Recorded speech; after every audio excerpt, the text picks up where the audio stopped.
Hello student, welcome to my channel Computer Shagufi. My name is Shagufi Anjum. Today we will learn about OSI layer. So let's begin. OSI layer is used for communication over a network. OSI layer is used for communication over a network. OSI layer जिसका full form होता है open system interconnection, जिसका full form होता है open system interconnection was developed bye, इसको किसने develop किया है? वाज डेवलप्ड बाय आईएसओ, ठीक है, was developed by ISO international organisation for standard. तो इस आईएसओ द्वारा इसको डेवलप किया गया है इन 1984। इसको यूज किया जाता है कम्युनिकेशन के लिए ओवर अ नेटवर्क, ठीक है, इसको यूज किया जाता है कम्युनिकेशन के लिए। हमें किसी से कम्युनिकेट करना है तो ये ओएसआई लेयर यूज की जाती है, वहां पे नेटवर्क के एंड्स पे इसको यूज किया जाता है। इसके अंदर कितनी लेयर्स होती हैं? 7 लेयर्स होती हैं। इसके अंदर कितनी लेयर्स होती हैं? 7 लेयर्स होती हैं। एक एक करके हम लेयर्स को डिस्कस करेंगे। अब देखिए यहाँ पे 7 कौन कौन सी लेयर होती है, तो पहले यहाँ पे हम ये देख लेते हैं। तो सबसे पहली जो लेयर होती है वो है फिजिकल लेयर। नेक्स्ट हमारे पास है data link layer. Next student हमारे पास है नेटवर्क लेयर। नेक्स्ट फोर्थ जो लेयर है वो ट्रांसपोर्ट है। Fifth layer session layer. Sixth layer जो है हमारी वो है प्रेजेंटेशन। और सेवेंथ लेयर हमारी जो है वो है एप्लीकेशन लेयर, ठीक है। ये बॉटम टू टॉप वर्क करती है, ठीक है। अब देखिए अगर हम बात करें सेंडर एंड की, तो सेंडर में बिल्कुल ये इसी तरह से चलेगी। अगर हम रिसीवर की बात करें तो जस्ट इसका अपोजिट वर्क करेगी। जैसे देखिए यहाँ पे हम इसी लेयर को आप इमेजिन करिए, ये है हमारी एप्लीकेशन लेयर, ये हमारी हो गई प्रेजेंटेशन लेयर, नेक्स्ट हमारी हो गई ये session layer, next transport layer, network layer, data link layer, physical layer. तो यहाँ पे सेंडर के एंड पे कुछ इस तरह से होता है और सेंडर के एंड पे ये कुछ इस तरह से काम करेगी। रिसीवर के एंड पे कैसे काम करेगी? रिसीवर के एंड पे बॉटम टू टॉप चलेगी। सेंडर के एंड से ये कैसे वर्क करेगी? टॉप टू बॉटम वर्क करेगी, ठीक है। तो हम यहाँ पे एक एक करके सारी लेयर्स को डिस्कस करने वाले हैं। तो थोड़ा सा समझ लेते हैं। ये जो शुरुआत की 3 लेयर्स आपको दिख रही हैं, ये जो है ये सॉफ्टवेयर एंड पे काम करती हैं। ये जो लेयर्स हैं ये सॉफ्टवेयर एंड पे वर्क करती हैं। और ये जो लास्ट की 3 लेयर्स आपको दिख रही हैं ये हार्डवेयर एंड पे वर्क करती हैं। और ये जो है इसको हम हार्ट ऑफ द लेयर भी बोलते हैं। ट्रांसपोर्ट लेयर को हम हार्ट ऑफ द लेयर भी बोलते हैं। रीजन इज दैट ये सॉफ्टवेयर और हार्डवेयर दोनों पे ही वर्क करती है। ये सॉफ्टवेयर और हार्डवेयर दोनों पे ही वर्क करती है। चलिए, तो सबसे पहली हमारी लेयर है फिजिकल लेयर। फिजिकल लेयर जहां पे हम डेटा को ट्रांसमिट करते हैं, जहां पे हम डेटा को ट्रांसमिट करते हैं with the help of cable, with the help of cable, ठीक है। अब केबल में हमारे गाइडेड मीडिया आ जाते हैं, ठीक है, गाइडेड मीडिया आ जाते हैं। कौन कौन से केबल होते हैं? जैसे कोएक्सियल केबल हो गया, ऑप्टिकल फाइबर,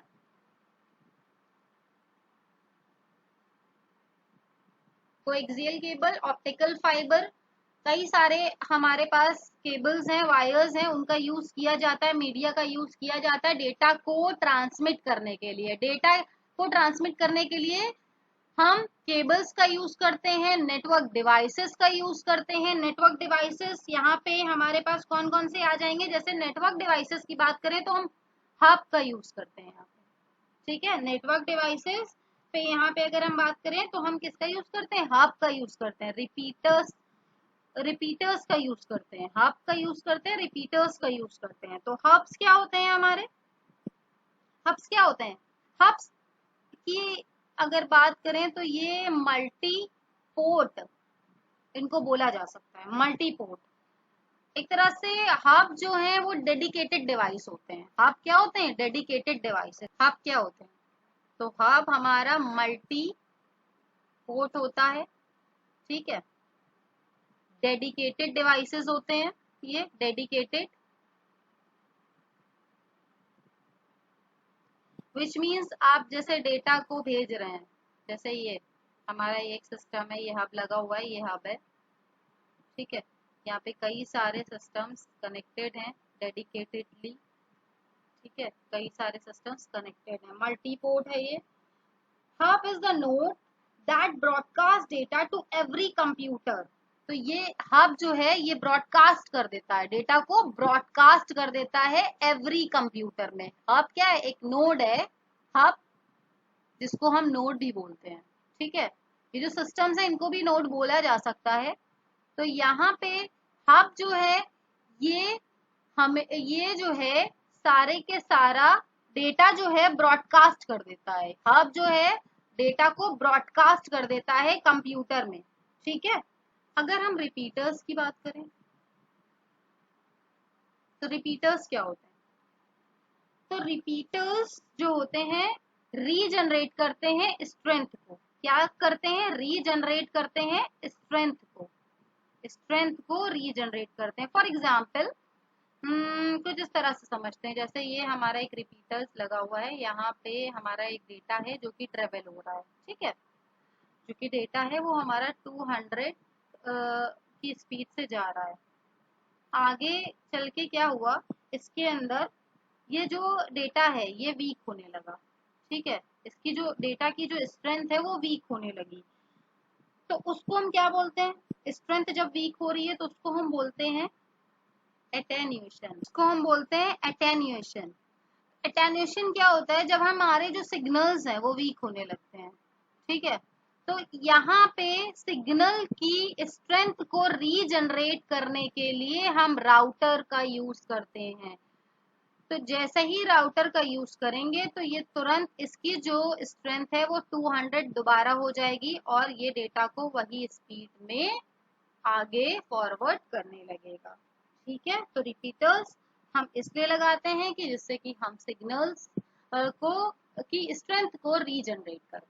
अब यहाँ पे इसके कुछ फंक्शंस हैं, ठीक है, इसके कुछ फंक्शंस हैं। बिट सिंक्रोनाइजेशन, तो बिट सिंक्रोनाइजेशन क्या होता है, बिट सिंक्रोनाइजेशन मतलब यूज क्लॉक, इसमें क्लॉक का यूज किया जाता है, बिट सिंक्रोनाइजेशन में यूज किया जाता है क्लॉक का, ठीक है। अब क्लॉक क्या करती है, control both sender and receivers, ठीक है, control both sender and receivers data. Bit rate controls क्या होते हैं हमारे, बिट रेट जिसको हम बोलते हैं ट्रांसफर रेट, और बिट रेट को हम कह सकते हैं number of bit, number of bit send per second, number of bit send per second, ठीक है। नेक्स्ट फंक्शन इसका है टोपोलॉजी। तो टोपोलॉजी कई तरह की होती है, पढ़ लेते हैं इसको भी। देखिए जैसे ट्री टोपोलॉजी, मैश टोपोलॉजी, बस topology, ring topology, star topology. तो इसके अंदर इसकी फंक्शनैलिटी में सारी की सारी टोपोलॉजीज भी आ जाती हैं। ट्रांसमिशन मोड, तो ट्रांसमिशन मोड हमारे पास कौन कौन से होते हैं, ट्रांसमिशन मोड होते हैं simple, duplex, half duplex, full duplex, ठीक है। सिंपल डुप्लेक्स की अगर हम बात करें तो जस्ट लाइक रेडियो, ठीक है, एक ही तरफ से डेटा ट्रांसमिट हो रहा है, अदर जो पर्सन है वो डेटा को रीट्रांसमिट नहीं कर सकता या कोई फीडबैक नहीं भेज सकता। हाफ डुप्लेक्स में वॉकी टॉकी आ जाता है, वॉकी टॉकी जिसमें एक टाइम पे एक ही इंसान बात कर सकता है, वॉकी टॉकी जिसमें एक टाइम पे एक ही इंसान बात कर सकता है। ठीक, जैसे यहाँ पे मान लीजिए ये हाफ डुप्लेक्स में एक सेंडर है एक रिसीवर है, ये सेंडर है और ये रिसीवर है। तो सेंडर जब डेटा ट्रांसमिट कर रहा है तो रिसीवर जो है वो कुछ नहीं बोल पाएगा, और जब रिसीवर डेटा को ट्रांसमिट कर रहा है तो सेंडर कुछ नहीं बोलेगा। तो यहाँ पे जो डेटा है वो ट्रांसमिट हो रहा है और वन बाय वन, ठीक है, like walkie talkie. Full duplex में क्या होता है, डेटा को हम ट्रांसमिट करते हैं जैसे हमारे मोबाइल फोन्स, ठीक है, कोई नहीं रुकता उसमें, दोनों ही जो है ये वाला जो है हमारा बाई डायरेक्शनल होता है,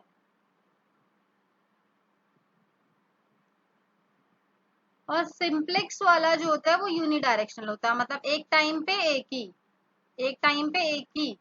चलिए थोड़ा सा इसको भी समझ लेते हैं, फिजिकल लेयर। देखिए फिजिकल लेयर अभी हमने समझा। देखिए यहाँ पे आपको दिख रहा होगा कि ये एक टोकन रिंग जनरेट कर रहा है, मतलब एक रिंग टोपोलॉजी यहाँ पे क्रिएट हो रही है। सर्किल में आप देख सकते हैं यहाँ पे कुछ रिपीटर्स लगे हुए हैं, इथरनेट केबल्स लगे हुए हैं। तो यहाँ पे इसके जरिए आपको समझ में आ रहा होगा कि फिजिकल लेयर की फंक्शनैलिटी क्या क्या है। ठीक है, तो यहाँ पे देखिए वायर का यूज किया गया है, रिंग टोपोलॉजी का यूज किया गया है, रिपीटर्स का यूज किया गया, इथरनेट केबल का यूज किया गया, हब का यूज किया गया। तो ये सारी फंक्शनैलिटी होती हैं फिजिकल लेयर में बिट्स को ट्रांसमिट करने के लिए, बिट को ट्रांसमिट करने के लिए ये सारी फंक्शनैलिटीज होती हैं। नेक्स्ट लेयर है हमारे पास डेटा लिंक लेयर। तो डेटा लिंक लेयर की रिस्पॉन्सिबिलिटी क्या होती है, node to node message delivery, node to node message को डिलीवर करना डेटा लिंक लेयर की रिस्पॉन्सिबिलिटी होती है। तो कुछ इस तरह से, जैसे यहाँ पे बहुत सारे सिस्टम बने हुए हैं, ये एक बस टोपोलॉजी आपको दिख रही है, ठीक है, फिर यहाँ पे एक राउटर लगा हुआ है, फिर दूसरे एंड पे हमारे पास डेटा, बहुत सारे सिस्टम लगे हुए हैं। तो ये जो है डेटा को जब ट्रांसमिट करता है, जैसे ये ए है, ये यहाँ पे जैसे हमें कुछ डेटा ट्रांसमिट करना है सी को, तो ये यहाँ पे जब डेटा ट्रांसमिट हो रहा है तो ये नोड टू नोड डेटा को ट्रांसमिट करेगा, नोड टू नोड डेटा को ट्रांसमिट करेगा, नोड टू नोड डेटा को ट्रांसमिट कर रहा है, ठीक है। और इसकी रिस्पॉन्सिबिलिटी एरर फ्री डेटा को ट्रांसमिट करना है, नोड टू नोड डिलीवरी करना डेटा की, एरर फ्री ट्रांसमिट करना डेटा को, एरर फ्री डेटा को ट्रांसमिट करना। It consist of two sub layer. अब देखिए यहाँ पे ये इसके अंदर भी दो सब लेयर्स होती हैं। पहली लेयर हमारी लॉजिकल लिंक लेयर, नेक्स्ट हमारी media access layer, media access layer. तो लॉजिकल लिंक लेयर की क्या रिस्पॉन्सिबिलिटी होती है, for transferring packets to the network layer of devices that is receiving। तो यहाँ पे डेटा लिंक लेयर में लॉजिकल लिंक लेयर की रिस्पॉन्सिबिलिटी ये होती है कि डेटा को ट्रांसमिट करना, ट्रांसफर करना पैकेट में जो कि नेटवर्क द्वारा रिसीव हो रहे हैं, ठीक है। मीडिया एक्सेस लेयर क्या होती है, media access layer, media access layer क्या होती है, चलिए इसको थोड़ा सा समझते हैं। मीडिया एक्सेस लेयर क्या होती है, मीडिया एक्सेस कंट्रोल, ठीक है। तो मीडिया एक्सेस कंट्रोल, सबसे पहली बात आप इसकी ध्यान रखिए, ये 48 बिट एड्रेस का होता है। ये क्वेश्चन भी पूछा गया है, ये क्वेश्चन ओ लेवल में आया है, कई बार पूछा गया है कि मीडिया एक्सेस कंट्रोल कितने बिट का है, कितने बिट का इसका एड्रेस होता है, तो वो 48 बिट का एड्रेस होता है, ठीक है। मीडिया एक्सेस कंट्रोल का जो एड्रेस होता है वो 48 बिट का होता है। Media access obtained by placing ARP request onto the wire and asking who has that IP address। में कहने का बेसिक सा मतलब ये देखिए क्या होता है, मीडिया एक्सेस का क्या वर्क है, ये एक IP एड्रेस है, ठीक है, और ये हमारे सिस्टम मतलब एक मैक एड्रेस है, ठीक है। अब हमें जैसे कहीं पे डेटा ट्रांसमिट करना है तो आईपी एड्रेस तो हमारे पास है, जैसे ये कंप्यूटर है, हमें यहाँ पे कई सारे नेटवर्क्स है, कई सारे हमारे पास सिस्टम्स हैं, कई सारे सिस्टम हैं जहाँ पे हमने बना लिया रिंग, ठीक है। इनमें से कोई एक सिस्टम में हमें डेटा को ट्रांसमिट करना है, ठीक है। उसका आईपी एड्रेस हमारे पास है। तो मैक एड्रेस का क्या काम होता है, देखिए यहाँ पे हम डेटा लिंक लेयर जो है, ये जो हमारा आईपी एड्रेस मैक एड्रेस अपना और आईपी एड्रेस मैक एड्रेस, तो ये ट्रांसमिट कर देती है, ठीक है। जैसे ये ट्रांसमिट करेगी यहाँ पे आ गया। अब जैसे जिस सिस्टम का ये आईपी एड्रेस होगा, जिस सिस्टम का आईपी एड्रेस होगा, एक तरह से हमने क्या किया, इसको ब्रॉडकास्ट कर दिया, इसको ब्रॉडकास्ट कर दिया, ठीक है। इसको हम मल्टीप्लेक्सिंग भी बोलेंगे, इसको हम क्या बोलेंगे, मल्टीप्लेक्सिंग। तो यहाँ पे मल्टीप्लेक्सिंग भी हो रही है। मल्टीप्लेक्सिंग जैसे एक सिस्टम ने कई डेटा को ब्रॉडकास्ट कर दिया, तो वो हमारी क्या कहलाती है, मल्टीप्लेक्सिंग कहलाती है, ठीक है। तो यहाँ पे जब ब्रॉडकास्ट हुआ तो आईपी एड्रेस हमारे सिस्टम का है, हमारे पास मैक एड्रेस हमारे सिस्टम का है। अब हमें मालूम क्या करना है, जिस सिस्टम में हमें डेटा को ट्रांसमिट करना है उस सिस्टम का हमें मैक एड्रेस चाहिए। तो हमने ये चीज ब्रॉडकास्ट कर दी। ब्रॉडकास्ट करने के बाद होगा क्या कि जिस सिस्टम का भी ये आईपी एड्रेस होगा, जैसे मान लीजिए इसका आईपी एड्रेस है, तो ये जो है यहाँ पे अपना मैक एड्रेस भेज देगा, ठीक है, जिससे कि हम डेटा को ट्रांसमिट कर पाए। मैक एड्रेस भेज देगा और जिससे कि हम डेटा को ट्रांसमिट कर पाए।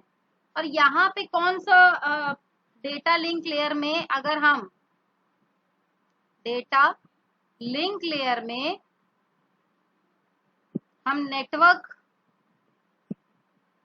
लेयर में भेज रहे हैं डेटा को, तो कौन सी प्रोटोकॉल यूज हो रही है, ठीक है। देखिए नेटवर्क के एंड पे तो भेजा हमने, तो यहाँ पे कौन सी प्रोटोकॉल का यूज किया जा रहा है, ARP। कौन सी प्रोटोकॉल का यूज किया जा रहा है, ए सॉरी RARP का प्रोटोकॉल का यूज किया जा रहा है, जिसको बोलेंगे हम रिवर्स एड्रेस रेजोल्यूशन प्रोटोकॉल, ठीक है। तो यहाँ पे इस प्रोटोकॉल का यूज किया जा रहा है। अगर हम नेटवर्क के एंड से यही चीज करते, नेटवर्क लेयर के एंड से जो है डेटा को यहाँ पे डेटा लिंक लेयर में लाया जा रहा होता, तो यहाँ पे क्या करते हैं हम, तो यहाँ पे जो है ARP का यूज किया जाता है। ये भी क्वेश्चन ओ लेवल में आया है, ARP का यूज किया जाता है। नेटवर्क लेयर से डेटा लिंक लेयर में अगर आप जाते हो तो क्या यूज किया जा रहा है, ARP का यूज किया जा रहा है। जैसे कि अगर हम देख सकते हैं डेटा लिंक लेयर से हम नेटवर्क में जा रहे हैं, ठीक है, तो हमने क्या यूज किया, यहाँ पे यूज किया रिवर्स एड, यहाँ पे यूज किया हमने ARP का, ठीक है, ARP का यूज किया। और फिर जब इसको रिवर्स भेजेगा तो वहां पे क्या यूज होगा, जैसे देखिए यहाँ पे मैक एड्रेस इसने भेजा, तो इसको हम क्या बोलेंगे, इसको बोलेंगे इसको यहाँ पे हम बोलेंगे डीमल्टीप्लेक्सिंग, इसको हम यहाँ पे बोलेंगे डीमल्टीप्लेक्सिंग। तो यहाँ पे देखिए डीमल्टीप्लेक्सिंग हो रही है, विच मीन्स ये जो है इसको डेटा को इस तरह से ब्रॉडकास्ट करता है, ठीक है। यहाँ पे हमारे पास ये इसका मैक एड्रेस आ गया। अब हम इसके मैक एड्रेस की हेल्प से अब इस वाले पर्टिकुलर सिस्टम से कम्युनिकेट कर पाएंगे, ठीक है। तो ये चीज क्लियर हुई, ठीक। इसकी जो फंक्शंस है, इसके जो फंक्शंस है, तो यहाँ पे देखिए इसमें क्या फंक्शंस है, ये जो है डेटा को ट्रांसमिट करता है फ्रेम में। अभी हमने फिजिकल लेयर पढ़ा, तो फिजिकल लेयर डेटा को ट्रांसमिट कर रहा था बिट के फॉर्म में, और डेटा लिंक लेयर डेटा को ट्रांसमिट करता है फ्रेम में, मतलब बिट्स को ही फ्रेम में ये कन्वर्ट कर देता है, ठीक है, लाइक दिस, ठीक है। जैसे यहाँ पे कुछ हमने फ्रेम बना दिए, अब डेटा इस तरह से मूव ऑन करेगा। फ्रेम के जो बिट्स थे हमारे उनको हमने कुछ इस तरह से फ्रेमिंग कर दी, इस तरह से फ्रेमिंग कर दी। तो पहली रिस्पॉन्सिबिलिटी इसकी ये हो गई, डेटा को ये फ्रेम के फॉर्म में रिप्रेजेंट कर देता है, ठीक। फिर नेक्स्ट इसकी रिस्पॉन्सिबिलिटी होती है physical address and MAC address, जो कि अभी हमने पढ़ा। एरर कंट्रोल भी करना इसका ही वर्क है, फ्लो को कंट्रोल करना भी इसका वर्क है, और एक्सेस को भी कंट्रोल करना इसका वर्क है, ठीक है। एरर को कंट्रोल करना विच मीन्स देखिए जो भी सेंडर रिसीवर को भेज रहा है वही पहुंचना चाहिए। अगर ऐसा नहीं होता है, डेटा अगर लॉस्ट होता है, जैसे मान लीजिए यही सेंडर जो है ये डेटा को ये सेंडर जो है यही सेम बिट को सेम फ्रेम को ट्रांसमिट कर रहा है, अब रिसीवर के एंड पे ये मैसेज गया ही नहीं, लॉस्ट हो गया, तो हम यहाँ पे क्या करेंगे, रीट्रांसमिट करेंगे। ठीक है, क्या करेंगे, रीट्रांसमिट करेंगे डेटा को। या ये जो डेटा है ये पहुंचा कुछ इस तरह से, ये जो डेटा है कुछ इस तरह से पहुंच रहा है, तो ऐसा नहीं होना चाहिए। ये जो डेटा भेजेगा ये एरर फ्री डेटा को भेजेगा, एरर कंट्रोल करता है ये। ठीक है, फ्लो को कंट्रोल करता है, जब डेटा जा रहा होता है उसके फ्लो को कंट्रोल करना भी इसी का वर्क होता है, जिससे कि जो डेटा है वो कांस्टेंट डेटा जाए। जैसे मान लीजिए सेंडर के एंड से जो डेटा है वो 360 गया, ठीक है 360 जा रहा है, और ये जो कुछ अमाउंट ऑफ डेटा जो है वो भेज रहा है 360, अब रिसीवर के एंड पे भी 360 ही जाना चाहिए, ऐसा नहीं होना चाहिए कि 360 हमने भेजा वहां पहुंच गया 340।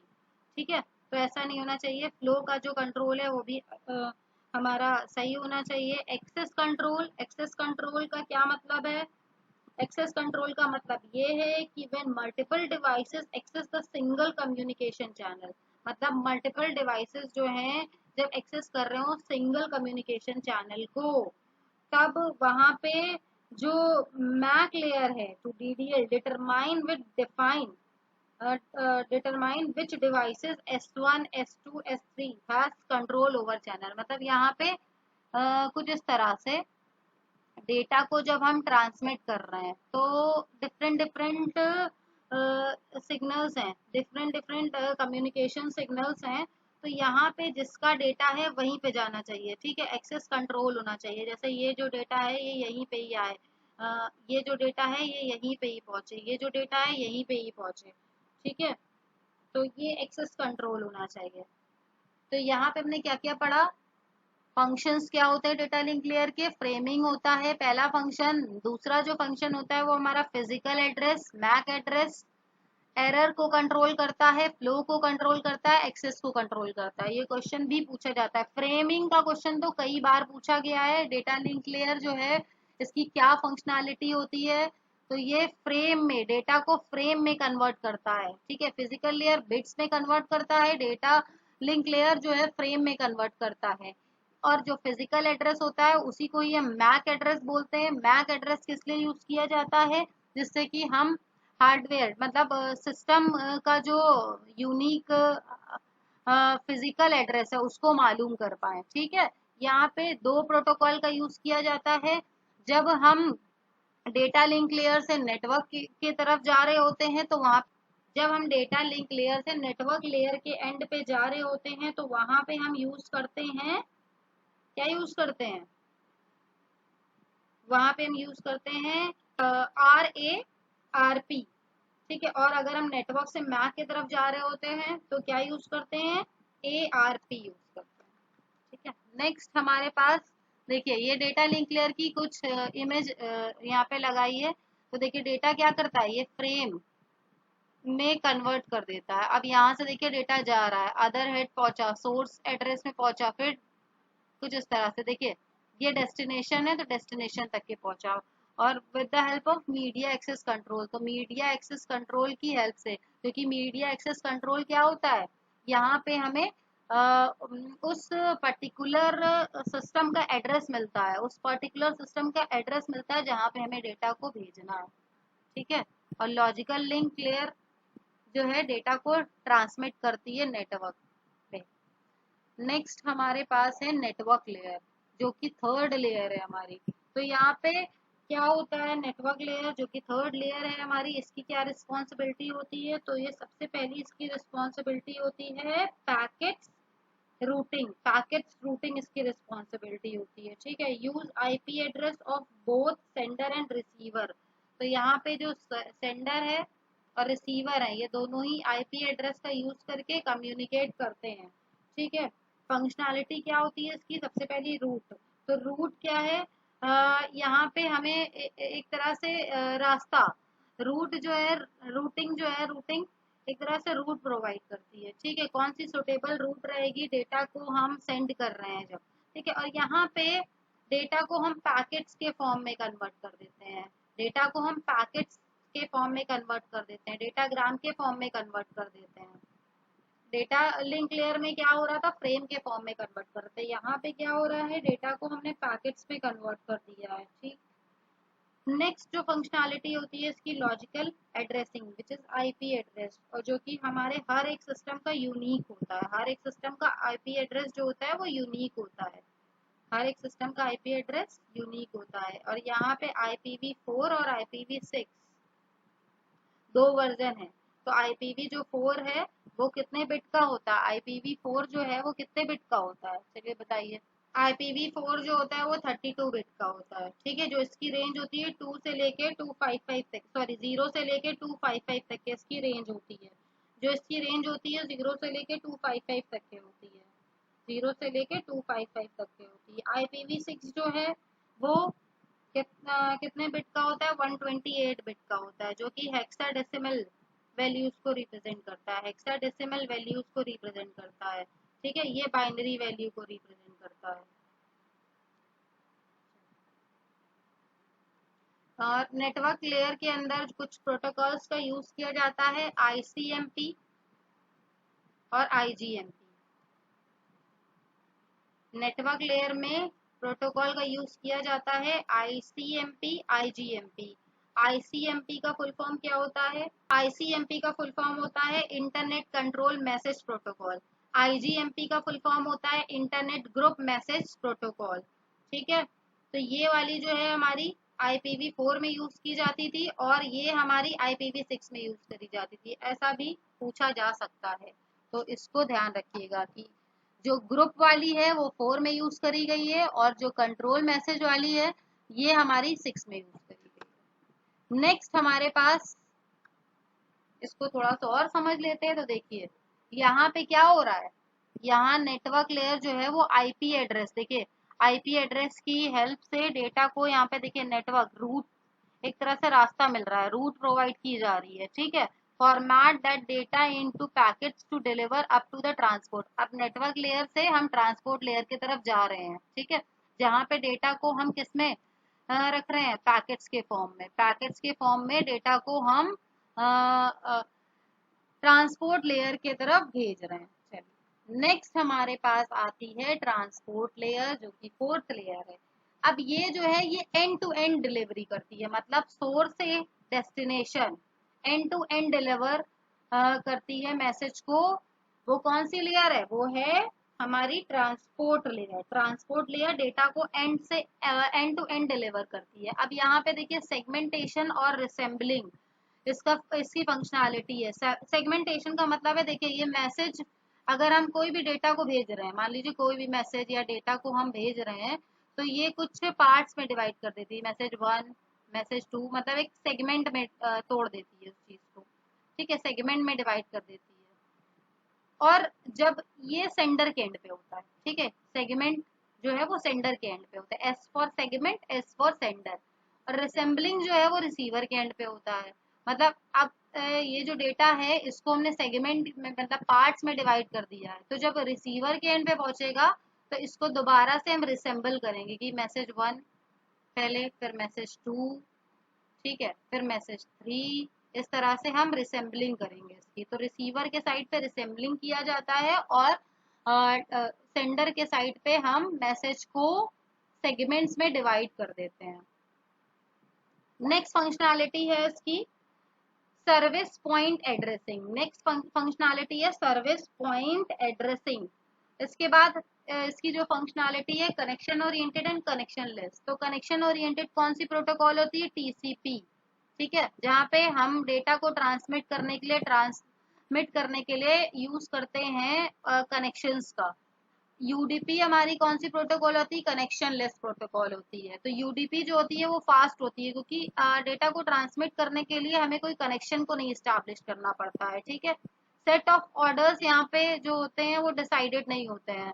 मतलब अगर हम मैसेज को भेज रहे हैं तो जरूरी नहीं है कि मैसेज 1 पहले पहुंचेगा, हो सकता है मैसेज 3 पहले पहुंच जाए, फिर मैसेज 4 पहुंच जाए, या मैसेज 1 मिल जाए। तो ये जो सेट ऑफ ऑर्डर्स होते हैं, ये जो हमारे डिसाइड नहीं होते हैं इसके अंदर। और टीसीपी में क्या होता है, मैसेज 1 पहले जाएगा, फिर मैसेज 2, क्योंकि इसको हम, ये एक तो रिलायबल होता है, ठीक है, टीसीपी क्या होता है, रिलायबल होता है। यहाँ पे क्वेश्चन बना है कि कौन सा प्रोटोकॉल है जो रिलायबल है, तो वो टीसीपी है। टीसीपी रिलायबल होता है क्योंकि ये कनेक्शन ओरिएंटेड है। जब भी हम डेटा को ट्रांसमिट करते हैं, डेटा को ट्रांसपोर्ट करते हैं, तो कनेक्शन हमें एस्टैब्लिश करना पड़ता है यहाँ पे। और यूडीपी में कनेक्शन लेस है। जब हम डेटा को ट्रांसमिट करते हैं, हमें कोई कनेक्शन नहीं चाहिए होता है, ऐसे ही हम डेटा को ट्रांसमिट कर देते हैं, ठीक है। ये जो टीसीपी है वो हमारा स्लो है।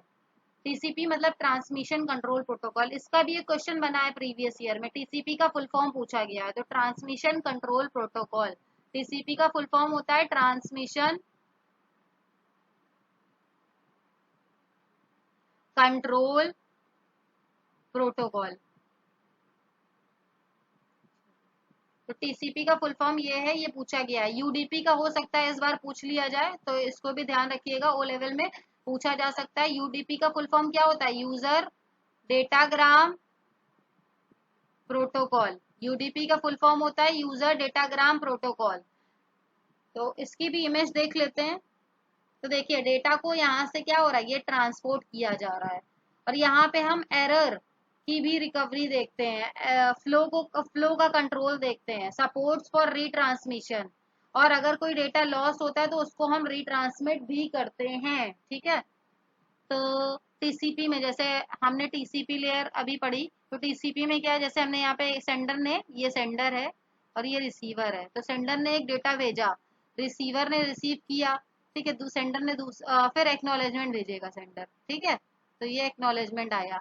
अब सेंडर ने मान लीजिए दूसरा डेटा भेजा और इसका एक्नॉलेजमेंट नहीं आता है, तो सेंडर क्या करेगा, इसको रीट्रांसमिट करेगा, क्योंकि कोई एक्नॉलेजमेंट नहीं पहुंचा उसके पास। तो ये चीज हमारी ध्यान रखिएगा, जो ट्रांसपोर्ट लेयर है उसके अंदर डेटा को रीट्रांसमिट भी किया जाता है, ठीक है। फ्लो को भी देखा जाता है, एरर रिकवरी भी की जाती है। एरर रिकवरी जैसे मान लीजिए कुछ डेटा जो है वो गलत पहुंच गया या नहीं पहुंचा, ठीक है, तो वहां पे एरर की रिकवरी की जाती है। Deliver data across network connection like TCP, ठीक है, टीसीपी लाइक यूडीपी, ठीक। नेक्स्ट लेयर हमारे पास आती है सेशन लेयर, जो कि सेशन को स्टैब्लिश करती है। सेशन को स्टैब्लिश करती है, मेंटेनेंस देखती है, टर्मिनेशंस देखती है, ठीक है। डेटा को सिंक्रोनाइज फॉर्म में प्रेजेंट करती है, डायलॉग कंट्रोल्स को देखती है। तो यहाँ पे इसकी कुछ फंक्शनैलिटीज हैं, उसको आप देख लीजिए।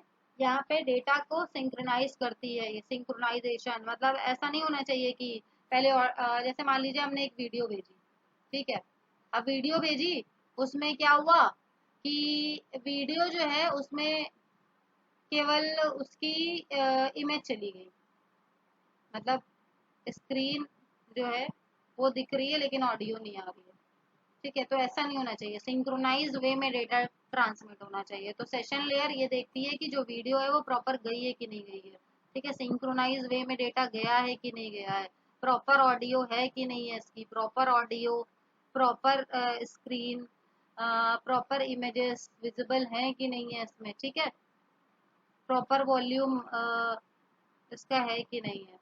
तो ये सिंक्रोनाइजेशन होता है। डायलॉग कंट्रोल्स, तो डायलॉग कंट्रोल्स क्या होता है, determine which devices will communicate first and the amount data will be send. तो डायलॉग कंट्रोल डिसाइड करते हैं कि कौन सा डिवाइस पहले कम्युनिकेट करेगा और कितने अमाउंट ऑफ डेटा को सेंड किया जाएगा।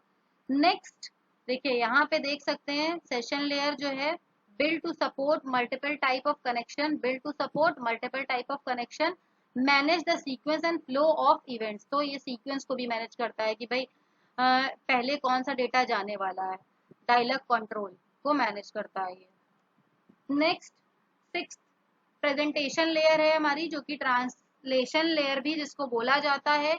अब यहाँ पे क्या है, डेटा को ट्रांसलेट किया जाता है, डेटा को ट्रांसलेट किया जाता है, प्रॉपर फॉर्मेट में ट्रांसलेट किया जाता है, डेटा को ट्रांसलेट किया जाता है प्रॉपर फॉर्मेट में। Translation data from a user dependent format to common binary format, ठीक है, तो बाइनरी फॉर्मेट में डेटा को ट्रांसलेट किया जाता है। इंक्रिप्शन और डिक्रिप्शन को भी देखा जाता है। इंक्रिप्शन मीन्स जैसे cipher text, CIPHER, cipher text. Decryption means क्या होता है, डिक्रिप्शन मीन्स होता है प्लेन टेक्स्ट, इंक्रिप्शन मीन्स होता है साइफर टेक्स्ट। वैसे हम नेटवर्क के एंड पे जब डेटा को भेजते हैं तो यहाँ पे हम इंक्रिप्शन और डिक्रिप्शन लगा सकते हैं, ठीक है, जो कि प्रेजेंटेशन लेयर में इसका प्रेजेंटेशन लेयर में लगाया जाता है, ठीक है, जो कि प्रेजेंटेशन लेयर में लगाया जाता है। यहाँ पे हम इंक्रिप्शन और डिक्रिप्शन, इंक्रिप्शन डिक्रिप्शन क्यों यूज करते हैं, जिससे कि डेटा सिक्योर रहे हमारा, ठीक है। इंक्रिप्शन डिक्रिप्शन क्यों यूज करते हैं, जो कि डेटा सिक्योर है। इसके लिए एक एल्गो यूज की जाती है, एक या कई सारी हैं, लेकिन इसका पेपर में क्वेश्चन बना है तो ये समझ लीजिए। आरएसए एल्गोरिदम इसका यूज किया जाता है। तो आरएसए एल्गोरिदम में इसका क्वेश्चन ये पूछा गया था कि ये किसके नाम ये जो है, ये जो प्रोटोकॉल है, ये क्या नाम पे बनी हुई है, किसी के नाम पे बनी हुई है। हाँ भाई, ये किसी के नेम पे बनी हुई है, तो वो क्या है, ये 3 साइंटिस्ट हैं, उनके नाम पे बनी हुई है, रिविश, शमीर, एडलमैन।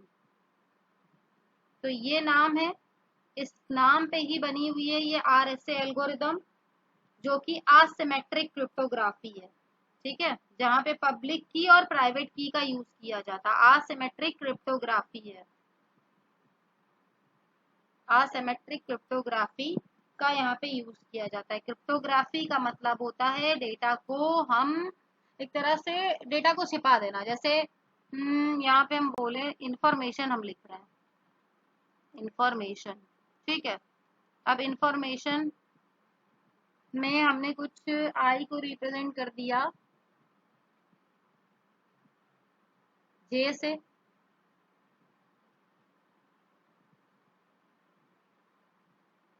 ओ से एन को रिप्रेजेंट कर दिया,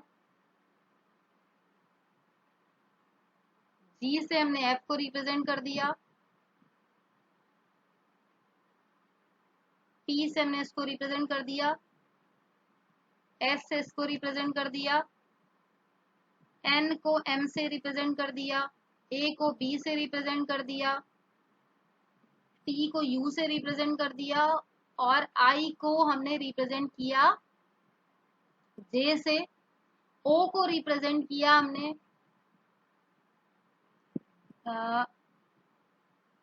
पी से, और एन को रिप्रेजेंट किया ओ से। तो ये जो है हमारा, इसको हम साइफर टेक्स्ट बोलेंगे, ठीक है, इसको हम साइफर टेक्स्ट बोलेंगे। और ये हमारा क्या है, प्लेन टेक्स्ट है। इसको देखिए हमने कैसे रिप्रेजेंट किया, बस कुछ किया नहीं है, हमने अल्फाबेट को एक एक बढ़ा के लिख दिया। आई है तो इसको जे कर दिया, एन है उसके बाद क्या आता है, ओ आता है, तो वो लिख दिया। तो इस तरह से हमने एक साइफर बना दिया। अब ये क्या होगा कि इसको हैक करना मुश्किल है, ठीक है, इसको हैक करना मुश्किल है। अगर हम यही चीज इंफॉर्मेशन ऐसे लिख देते तो ये पढ़ा जा सकता था नेटवर्क के एंड पे जल्दी से, ठीक है। तो यहाँ पे हम साइफर टेक्स्ट में डेटा को इसलिए कन्वर्ट करते हैं, इंक्रिप्शन और डिक्रिप्शन इसलिए लगाते हैं डेटा में, जिससे कि जो हमारा डेटा है वो सिक्योरली रिसीवर तक के पहुंचे, ठीक है। और यहाँ पे डेटा को कंप्रेस भी हम करते हैं। तो प्रेजेंटेशन लेयर में ट्रांसलेट करते हैं डेटा को, इंक्रिप्शन और डिक्रिप्शन डेटा में करते हैं, और कंप्रेशन भी यहाँ पे किया जाता है, डेटा को कंप्रेस भी किया जाता है। नेक्स्ट, यहाँ पे इमेज आप देख लीजिए, देखिए कुछ इस तरह से, देखिए यहाँ पे ये जो है कैमरा प्रेजेंट कर रहा है। तो प्रेजेंटेशन में एक तरह से प्रेजेंटेशन हम करते हैं डेटा की, डेटा को हम प्रेजेंट करते हैं, ठीक है। Processing of message data such as format, convergence and encryption and decryption. Next जो लास्ट लेयर है वो है एप्लीकेशन लेयर। तो application layer human computer interaction layer where application can access the network services. तो ह्यूमन इंटरेक्शन लेयर होती है ये, जहाँ पे application can access the network services, ठीक है, where application can access the network services. जैसे एमएस वर्ड, तो ये सब हमारी क्या है, एमएस वर्ड, ये सब हमारी क्या है, ये सब हमारी एप्लीकेशंस हैं, ठीक है, जहाँ से हम डेटा को लिखते हैं। जैसे मेल, ठीक है, मेल, तो यहाँ ये क्या है, ये एक एप्लीकेशन है जिसके थ्रू हम डेटा को लिख रहे हैं, ठीक है, डेटा को हम लिख रहे हैं। तो ये सारे जो चीजें होती हैं इनको हम बोलते हैं interaction layer, human computer interaction layer. इसकी भी इमेज देख लीजिए, तो कुछ इस तरह से, जहाँ पे ह्यूमन जो है इंटरेक्ट करता है, जहाँ पे मैसेज को तैयार किया जाता है। सो यहाँ पे हमारी सारी की सारी लेयर्स कंप्लीट होती हैं। Thank you for watching my video. Subscribe my channel for more video.